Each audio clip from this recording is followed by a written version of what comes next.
आज झारखंड में दिन भर सियासी हलचल होती रही। कई नॉमिनेशन हुए धनबाद सीट के लिए और हजारीबाग सीट के लिए। हजारीबाग से बीजेपी के प्रत्याशी मनीष जायसवाल ने नामांकन किया, तो वहीं कांग्रेस की तरफ से जेपी पटेल ने नॉमिनेशन किया। वहीं धनबाद सीट से मार्क्सवादी के प्रत्याशी जगदीश रवानी ने और अनुपमा सिंह ने कांग्रेस की तरफ से धनबाद सीट के लिए नॉमिनेशन किया है। लेकिन इन सब के बीच में चर्चा का विषय रहा एक प्रत्याशी का अरेस्ट होना, और वो है जयराम महतो, जो गिरिडीह लोकसभा क्षेत्र से अपनी किस्मत आजमा रहे हैं। छात्र नेता के रूप में इन्होंने अपनी शुरुआत की और अब राजनीतिक करियर बनाने की ओर आगे बढ़ रहे हैं। लेकिन इनके एक पुराने मामले में इन्हें गिरफ्तार आज होना पड़ा है। इनके खिलाफ वारंट था।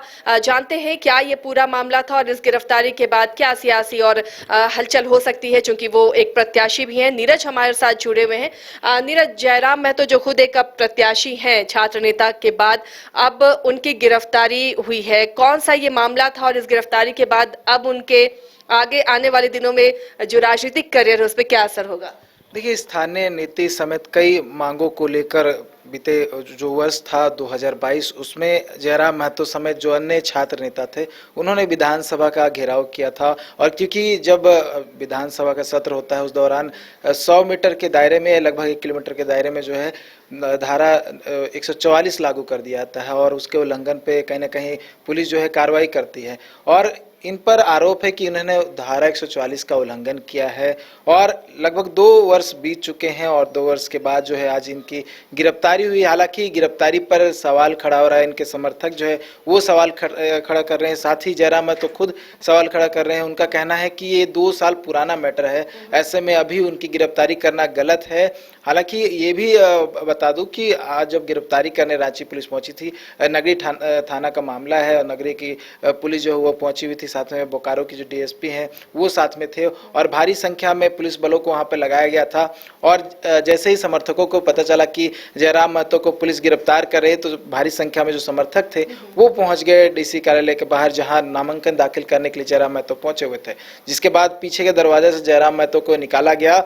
उसके बाद एक पास के थाना में ले जाया गया, जहां भारी संख्या में जो समर्थक फिर पहुंचे और हंगामा करने लगे। और हंगामा करने के बाद वो चाह रहे थे कि जयराम महतो का सभा है उसे, जो जयराम महतो उन्हें सभा में बोलने दिया जाए, उसके बाद जो है गिरफ्तारी किया जाए और वहाँ बोकारो से रांची लाया जाए। उसके बाद कहीं ना कहीं जो है पुलिस ने समर्थकों का बात माना है और सभा के बाद अब जयराम महतो को रांची लाया जाएगा और पूरा मामला जो हो सकता है कि उन्हें जो कोर्ट है वहाँ पेश किया जाए, क्योंकि जयराम महतो काफी एक्टिव छात्र नेता रह चुके हैं और छात्र नेता के बाद जो है बड़ा उनका जन समर्थन है, जन समूह है, छात्रों के बीच में वो काफी पॉपुलर भी हैं नीरज, और कई मुद्दों को लेकर मुखरता से आंदोलन भी वो कर चुके हैं और अब गिरिडीह से चुनावी किस्मत आजमा रहे हैं। ऐसे में अब उनके सभा के बाद उन्हें पुलिस गिरफ्तार करेगी। उसके बाद का जो प्रोसीजर है, जो कि आप कोर्ट बीट देखते रहे हैं, तो क्या आगे हो सकता है? क्योंकि अब चुनावी मैदान में वो हैं, उन्हें निकलना है, जनसंपर्क करना है, चुनावी सभा करना है, जमानत के लिए वो आगे जाएंगे। क्या कुछ इसमें और आगे हो सकता है? देखिए, कंडीशन बेल भी मिल सकता है कुछ कंडीशन के आधार पर, और क्या कुछ धाराएं लगाई गई है उस पर डिपेंड करता है क्या कुछ धाराएं, क्योंकि धाराओं के तहत जो है कार्रवाई होती है और बेल भी उसी के आधार पर मिलता है।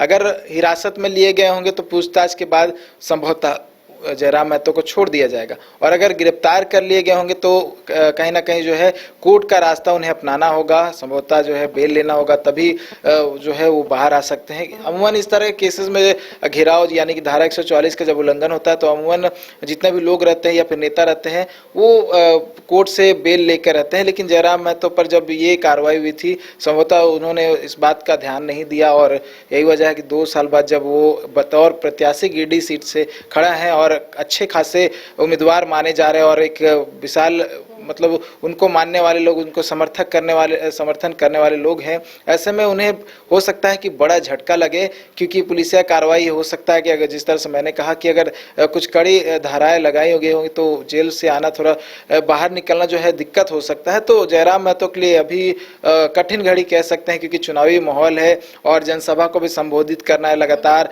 और क्योंकि चुनाव जल्दी होने वाला है, ऐसे में उनके लिए कह सकते हैं रास्ता जो है कठिन है। इंतजार करना होगा उनको कि उनके लिए क्या कुछ धाराएं लगाई गई है। नीरज, कानूनी प्रोसीजर क्या होगा? आज बोकारो से जब उन्हें गिरफ्तार किया जाएगा सभा के बाद, सभा तक की अनुमति उन्होंने मांगी है, उसके बाद क्या उन्हें रांची लाया जाएगा? आज मेडिकल होगा, कोर्ट में पेश किया जाएगा, या अभी डिटेन करके पुलिस रखेगी, या सीधे होटवार भेजा जाएगा? देखिए, अगर इस तरह का होता है, रात अधिक हो जाती है तो फिर पुलिस डिटेन करके अपने हिरासत में रखती है थाने में, जो भी लोकल, क्योंकि नगरी थाना का मामला है तो नगरी में भी रख सकती है या फिर कोई दूसरे थाना में रख सकती है। और अगर चाहे पुलिस अगर आज शाम तक आ जाती है तो जो मेडिकल जांच वगैरह के बाद जो पेपर्स वगैरह रेडी करके जो कोर्ट में पेशी होती है उस तरह से हो सकता है, लेकिन धारा पे डिपेंड करता है। हो सकता है कि थाना के बाद जो एक बॉन्ड होता है, जिस तरह से मैंने बोला कंडीशनल बेल, वो भी मिल सकता है। तो अब डिपेंड करता है क्या कुछ धारा जो है जयराम महतो पर लगाया गया है, क्या कुछ उल्लंघन का, जो क्योंकि धारा 144 के साथ साथ अगर कोई हिंसा अपनाया गया हो या कुछ और भी जो है उनकी तरफ से उल्लंघन किया गया हो तो वो भी धाराएं उसमें जोड़ी जाएंगी। तो धारा पर डिपेंड करता है कि पुलिस ने कौन कौन से धारा को जोड़ा है और उस धारा के अंतर्गत ही अब डिपेंड करता है कि उन्हें बेल मिलेगा या फिर नहीं मिलेगा। चलिए, तो थोड़ा इंतजार करना होगा, और जो जयराम के समर्थक हैं वो भी इंतजार ही कर रहे होंगे कि क्या आगे होने वाला है, क्योंकि राजनीतिक करियर की उन्होंने शुरुआत ही की है और शुरुआत में उनके खिलाफ वारंट और अरेस्टिंग के बाद अब क्या आगे उनका कदम होगा, क्या कानूनी आगे दांव पेच है, किस तरह उन्हें जमानत मिल सकती है, इन तमाम मसलों पर जैसे ही अपडेट आएगा आप तक भी हम पहुंचाने की कोशिश करेंगे। फिलहाल तो आज नॉमिनेशन उन्होंने किया है गिरिडीह लोकसभा क्षेत्र के लिए, और जनसभा को संबोधित करने के बाद पुलिस उन्हें अपने हिरासत में ले लेगी। फिलहाल इतना ही, लेकिन तमाम अपडेट के लिए देखते रहिए न्यूज़ 22 को। 26 वर्षों में 17,000 से अधिक डॉक्टर बना चुका बिहार एवं झारखंड के छात्रों के बीच विश्वसनीय संस्थान गोल। कमाल करते हो जी, बच्चे घूमने की इतनी जिद कर रहे हैं और तुम हो कि तुम्हें फुर्सत ही नहीं मिल रही। अब इतनी गर्मी में जाए तो जाए कहाँ? इस गर्मी में मस्ती और फन का आ गया है परफेक्ट डेस्टिनेशन वाइल्ड वादी, जहाँ है water park, bird park, flower park, trampoline park, amusement park, 250 feet लंबा, जिप लाइन और क्रिकेट स्टिमुलेशन का खूबसूरत नजारा। वाइल्ड वादी, 10 माइल चौक, रांची। वाइल्ड वादी यानी अनलिमिटेड फन और अनलिमिटेड मस्ती।